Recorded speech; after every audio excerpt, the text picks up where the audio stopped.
Hi guys, this is Volans back for Audiotuts.com with another tutorial, and I've got a bit of a sore throat, so you're going to have to bear with me here, but we're going to be covering synthesis in this tutorial, and I'm going to show you some quick and dirty tips to make your synth patches sound a bit fatter and a bit more engaging, regardless of whether they're existing patches or whether they're just initialized patches, vanilla sounds, saw waves or just single waveforms, and you want to take them to the next level and make them sound a bit cooler.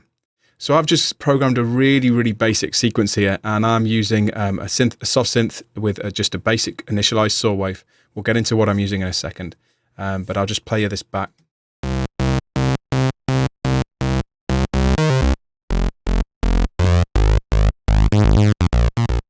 Okay, as you can hear, it's okay. It's got a melodic sequence to it. It's in time, it's quantized. And that's where it ends. It's just one oscillator, and this could be produced by pretty much any soft synth in existence.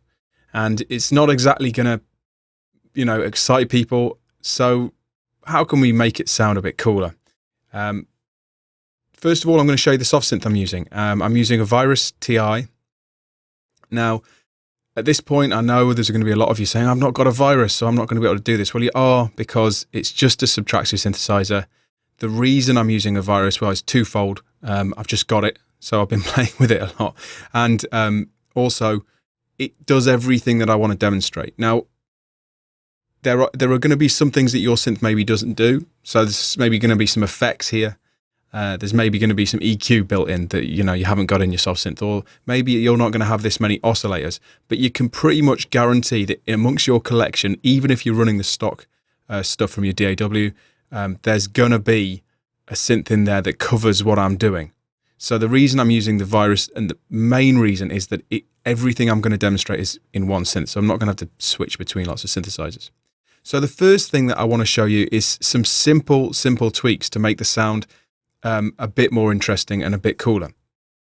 So what I'd like to do is just mess with the envelopes a little bit, and straight away I'm going to add some release to this.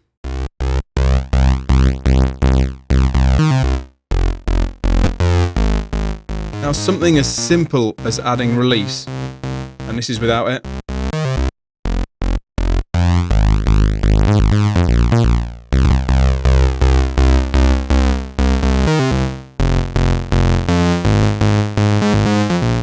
so something as simple as that can transform the sound, and you're looking at a quarter of a turn or half a turn of release, and this just opens things up a little bit.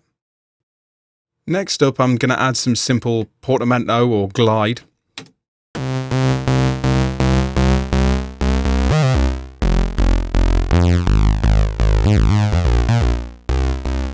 Great, so you can hear a little bit of gliding in between the notes. And this is really expression stuff, so we've not made the sound any fatter, we've maybe just made it a little bit more interesting. So how do we make it fatter? Well, apart from these little performance touches, we can start to actually layer the oscillators. Now at the minute, there is two oscillators playing there. True single oscillator would sound like that. And we've got two detuned oscillators. But we could detune that second oscillator even more, so I'm going to let you hear that.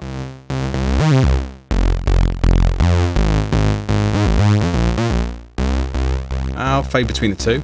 There's oscillator 1. There's oscillator 2. Put the two together, we get a chorus effect. And it's really sort of a detuned chorus, or it's a unison. And talking of unison, a lot of synths will have a dedicated unison function. If we look down here, we've got one in the Virus. And we'll just go with a twin unison. We'll detune this, and now we can pan the two detuned waveforms apart from each other.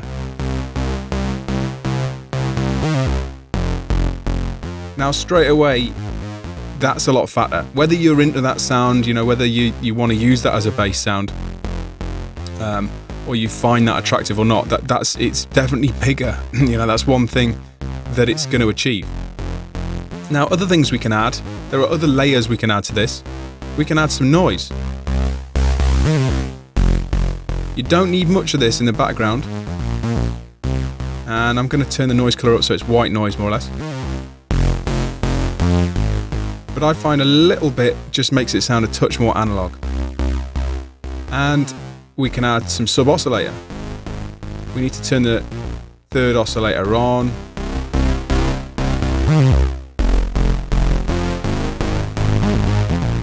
And then you just start mixing these sources together.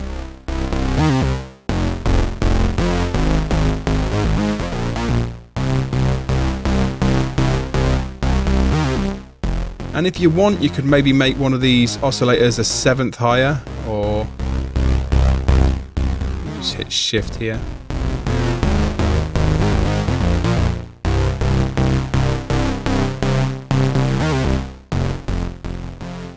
And if you want to go, say, 19 higher.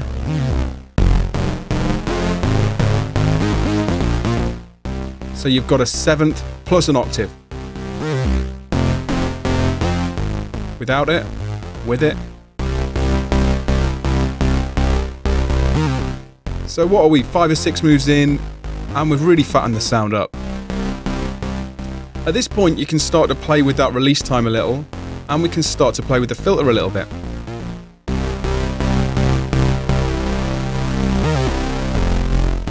So you can alter that real time during your performance. And let's start adding some filtering.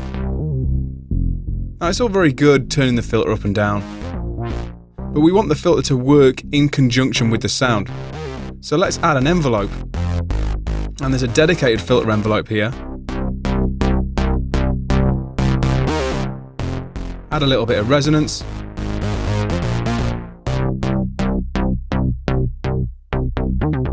And we'll match this release here to the release of the amplitude envelope.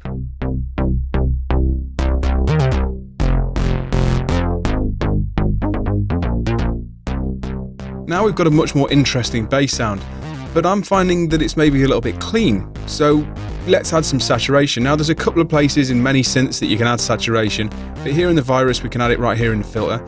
And there's more and more modern synthesizers adding a boost or a distortion or a drive section to their filter. So it's really likely that one of your synths is going to feature something like this. And I'm just going to go with a soft saturator and turn the saturation up.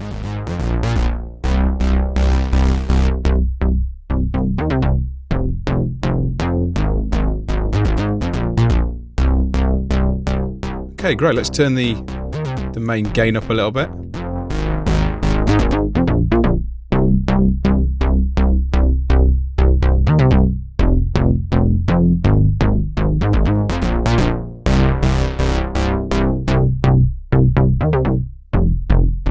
Now I think that's sounding a lot fatter. And that's probably about 7 or 8 moves. What else can we do to make things sound more interesting? Well, we can add some effects. And luckily the Virus has got loads of effects built in, but obviously you can use plugins for anything I'm going to do here. Now if you want to go even wider, you could add some chorus, but I think we've got enough width here, so what I want to do is add some sort of spatial effects. When it comes to adding space to your synth sounds, delay and reverb are always probably the best option. So I'm going to click to the effects section, effects 2 here.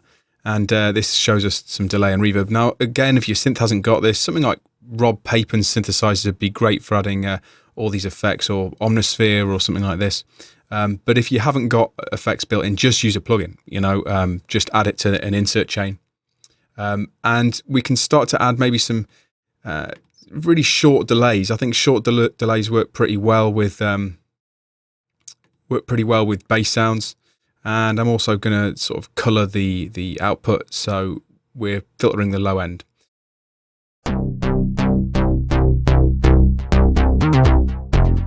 And low feedbacks as well, I find work pretty well.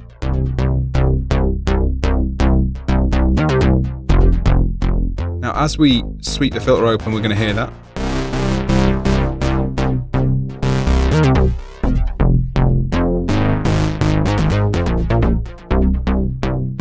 Great.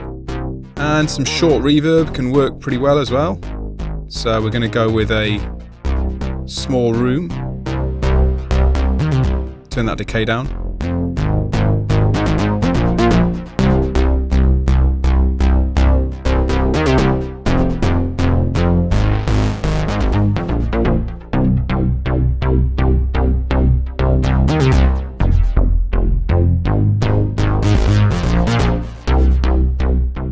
finally, we can add some extra drive in the form of this distortion area here. If you want things to sound a little tougher, maybe we're going to boost the high end a touch. And to compensate for this, I'll use some EQ to boost, say 100 Hertz, or a little lower.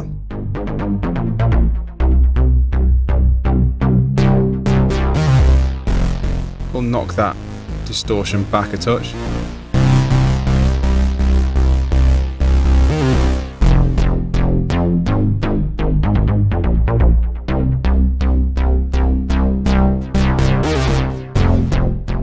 And there you go.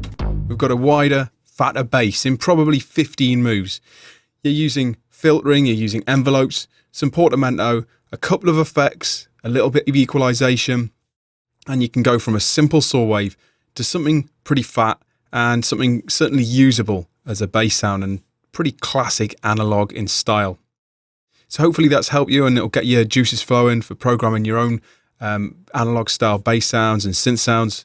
In the next few tutorials, I'll probably continue along the lines of synthesis. If there's more you want to see, or there's more you want to know, or there's maybe a specific synthesizer you want me to cover, just let me know in the comments and I'll do my best to cover it.